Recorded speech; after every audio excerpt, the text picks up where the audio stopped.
Andito na naman tayo sa nagbabagang showbiz balita. Panoorin natin ang video nila Paul Salas at Mikey Quintos kung saan ay nag-update sila sa kanilang ginagawa sa araw-araw.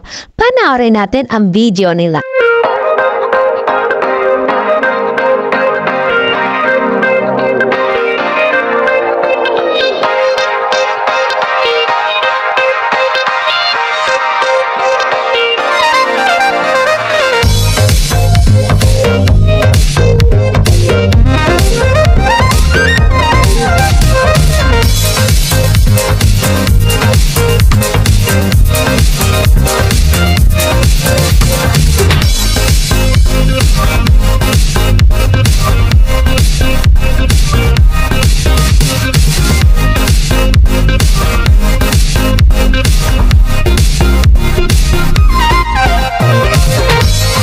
Nag-upload sina Paul Salas at Mikey Quintos sa kanilang IG story at account kung saan ibinahagi nila sa kanilang mga fans ang mga naganap sa kanilang buhay.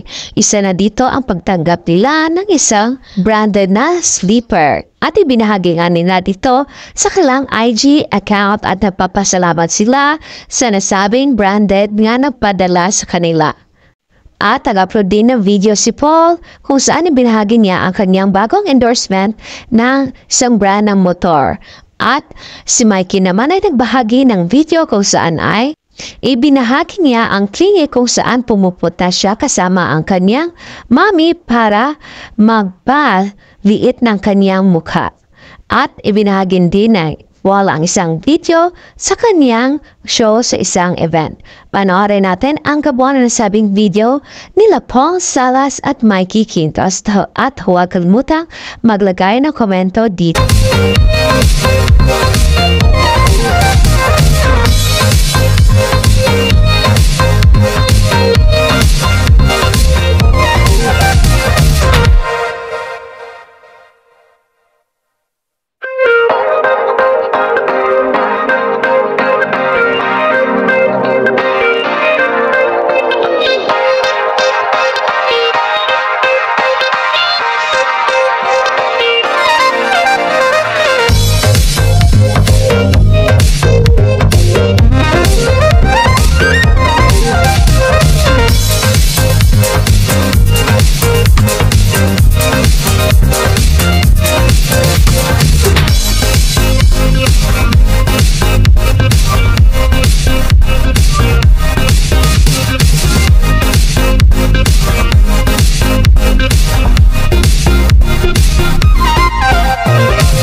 Thank you for panonood sa nasabing video nila Paul Salas at Mikey Quintos. And for more showbiz update, don't forget to like, subscribe, and share.